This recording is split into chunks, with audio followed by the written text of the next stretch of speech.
नमस्कार महाराष्ट्र, मी प्राजक्ता धर्माधिकारी. सकाळचे 11 वाजलेत. एबीपी माझामध्ये आपल्या सगळ्यांचं स्वागत. आणि बुलेटिनच्या सुरुवातीला अत्यंत मोठी बातमी, गौप्यस्फोट करणारी बातमी. खडसेंवर होणाऱ्या आरोपांप्रकरणी सर्वात मोठी बातमी हाती येते ती म्हणजे फडणवीसांनी जो अहवाल दिल्ली दरबारी दिलेला आहे तो खडसे यांच्या विरोधात नव्हे तर त्यांच्या बाजूने असल्याचा दावा महाराष्ट्र भाजपचे प्रदेशाध्यक्ष रावसाहेब दानवे यांनी केलेला आहे. माझाला दिलेल्या एक्सक्लुझिव्ह मुलाखतीमध्ये त्यांनी हे विधान केलंय. त्यामुळे खडसेंचं मंत्रिपद जाणार असल्याच्या चर्चा आता सौफेर सुरू असताना दानवेंनी केलेलं हे विधान खडसेंचं मंत्रिपद कायम राखणार का हे पाहणं महत्त्वाचं आहे.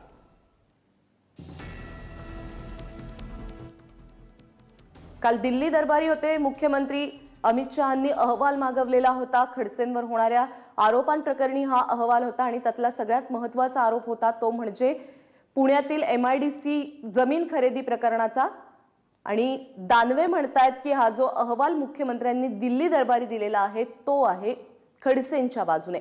पाहुयात भाजपचे प्रदेशाध्यक्ष रावसाहेब दानवे यांनी कृष्णा केंडेशी, आमचे प्रतिनिधी कृष्णा केंडे यांच्याशी बोलताना नेमकं काय विधान केलेलं आहे. एकनाथ खडसे यांच्याविषयी मुख्यमंत्री जे आहेत दिल्लीला भेटून आलेले आहेत पंतप्रधान आणि पक्षाध्यक्षांना. माझ्यासोबत महाराष्ट्राचे प्रदेशाध्यक्ष आहेत रावसाहेब दानवे. आपण त्यांच्याकडनं जाणून घेऊया. 3 दिवस झाले नुसती चर्चा सुरू आहे, मात्र खडसे यांच्या विषयावर कुठलाही निर्णय होत नाही.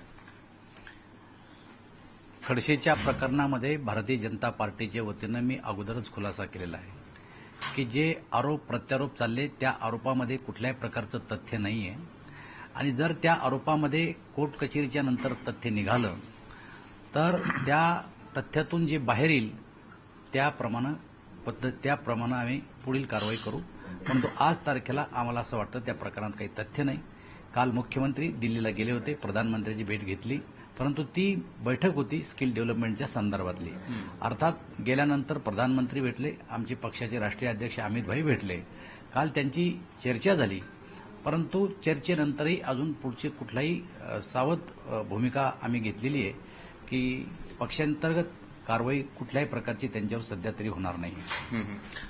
पण ज्यावेळेस राष्ट्रवादीवर तुम्ही आरोप करत होतात त्यावेळेस सुद्धा त्यांची सुद्धा स्थिती हीच होती. अजित पवार आणि प्रदेशाध्यक्ष, आत्ताचे प्रदेशाध्यक्ष हे महाराष्ट्राचे लालू आणि त्यांना जेलमध्ये धाडू, त्यांची ही स्थिती होती.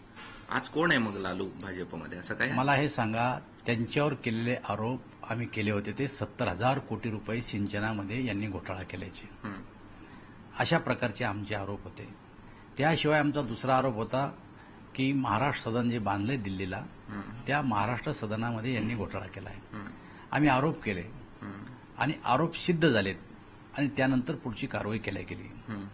त्याच पद्धतीप्रमाणे आत्ता जे खडसेवर आरोप झालेत तर आमचं मत आहे की हे आरोप राजकीय दृष्टिकोनातून झालेले आहेत. आणि मी सांगितलं आपलं की आरोपामध्ये जर तथ्य झालं तर त्यानंतरची पुढची कारवाई केली जाईल. पण तो आत्ता तर वाटतं की आरोप नाही, हे आरोप बेबुनियाद आहे. पण मुख्यमंत्र्यांनी काल मीडियाशी बोलताना असं सांगितलं की त्यांच्यावरती जे आरोप आहेत किंवा त्यांचा जो अहवाल आहे तो अहवाल मागितला होता पक्षाध्यक्षांनी, तो अहवाल पोहोचवलेला आहे आणि त्यानंतर पक्ष जो आहे तो यावरती कारवाई करेल. असं आहे, तो अहवाल दिला म्हणजे काय खडसेच्या विरुद्ध दिला असं नाहीये. पक्षाने विचारलं असेल त्यांना की काय चाललंय महाराष्ट्रामध्ये आणि साहजिकच चर्चेमधून त्यांनी सांगितलं असेल, खुलासा केला असेल. तर तो अहवाल म्हणजे काय खडसेच्या विरुद्धच हे असं नाहीये, तो खडसेच्या बाजूचा सुद्धा असू शकतो. त्यामुळं वरिष्ठांनी जर विचारपूस केली तर त्यांच्या विचारपूसला उत्तर द्यावं लागतं आणि तो अहवाल म्हणजे काही त्यांच्या विरुद्धचा अहवाल नाहीये. पण मग आता या प्रकरणात महाराष्ट्राची जनता ज्यांनी तुम्हाला मतदान केलंय आणि ह्या सगळ्यांवरती देशाचा जो शत्रू आहे जो मानला जातो तो दाऊद याच्याशी सुद्धा या संभाषणाचं सुद्धा कथित प्रकरण आहे, तरी पण बीजेपी गंभीर नाहीये या सगळ्या प्रकरणात. मी तुम्हाला सांगतो, आम्ही स्पष्टपणानं भूमिका स्पष्ट केलेली आहे की दाऊदचे कॉल जे खडसेंच्या मोबाईलवर आले ते क्लोनिंग करून आलेले आहेत आणि आम्ही त्या ऑफिसरला बोलून त्याची तपासणी केलेली आहे आणि तपासणीमध्ये कोणाचेही नाव कोणाच्याही नंबरवर ते आणू शकतात अशा प्रकारचं एक नवीन सॉफ्टवेअर डेव्हलप झालेलं आहे. परंतु जर अशा प्रकारचा आरोप आहे तर समोरच्यांनी कोर्टात जावं आणि ते सिद्ध करून द्यावं. कॉल डिटेल्स काढायचं सरकार काम करतंय आणि कॉल डिटेल्स आल्यावर त्याचा पुरावे आम्ही सादर करू. पण केंद्राकडनं काही दबाव आहे राज्यावर की खडसेंची सगळी मंत्रिपद काढून घ्यावेत? अशा प्रकारचा कुठलाही दबाव आतापर्यंत केंद्राने आमच्यावर टाकलेला नाही. आता काय करणार काय या प्रकरणात? या प्रकरणामध्ये मुख्यमंत्री जी दिल्लीला जाऊन आल्याच्या नंतर आमची आता भेट होईल. परंतु आत्ता तरी प्रथमदर्शनी मला असं वाटतं की या आरोपामध्ये काही तथ्य नाही आणि त्यावर कुठलीही कारवाई करण्याची काही गरज नाही. एक फोटो व्हायरल होतोय सध्या.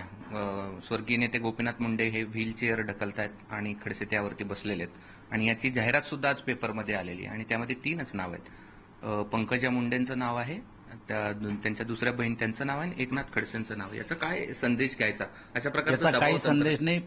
स्वर्गीय गोपीनाथरावजी मुंडे हे आमचे सर्वांचे नेते होते. ते कोणा एका समाजाचे किंवा एका माणसाचे नेते नव्हते आणि अशा प्रकारची जाहिरात जर येत असेल तर त्या जाहिरातीमध्ये काही वाईट वाटण्यासारखं काही नाही. प्रत्येक कार्यकर्ता, प्रत्येक नेता आपल्या बाजूनं अशा प्रकारची जाहिरात देऊ शकतो आणि आज मुंडे साहेबांची पुण्यतिथी असल्यामुळे मी स्वतः सुद्धा परळीला चाललोय त्यांच्या दर्शनासाठी. त्यामुळे त्या जाहिरातीतून काय स्पष्ट होतं, काय नाही. एकनाथरावनी ती जाहिरात दिली आणि जाहिरातीतून मी त्यांचा कार्यकर्ता होतो असं स्पष्ट होतंय. मी पण त्यांचा कार्यकर्ता आहे. पण मग आता या सगळ्यामधून ओबीसी वरती अन्याय होतोय आणि हा अन्याय केला जातोय असा संदेश या जाहिरातीतून दिला जातो. असा कुठलाही ओबीसीवर अन्याय भारतीय जनता पार्टीमध्ये होत नाही. भारतीय जनता पार्टीचे जर चेहरे आपण पाहिले तर पूर्वीच्या काळामध्ये अण्णा डांगे, नासं फरंदे, गोपीनाथ मुंडे, एकनाथ खडसे, भाऊसाहेब फुंडकर, भारतीय जनता पार्टीमध्ये सर्वच ओबीसी चेहरे आहेत. असं नाहीये की ओबीसीवर अन्याय होतो. त्यामुळं या बोलण्यामध्ये काही तथ्य नाही. दोषी असतील तर खडसेंवरती भाजपा कारवाई करेल. मला असं वाटतं की खडसे दोषी नाही आहेत, त्यामुळे कारवाई करण्याचा प्रश्नच उद्भवत नाही. हे होते प्रदेशाध्यक्ष. त्यांनी या ठिकाणी सांगितलं की पुन्हा बीजेपी जे आहे ते खडसेंच्या बाजूने आणि यात बोलताना त्यांनी महत्वाची गोष्ट सांगितली की मुख्यमंत्र्यांनी जो अहवाल दिलाय तो खडसेंच्या बाजूने आहे. कॅमेरामन मुहम्मद समीसह कृष्णा केंडे, एबीपी माझा, जालना.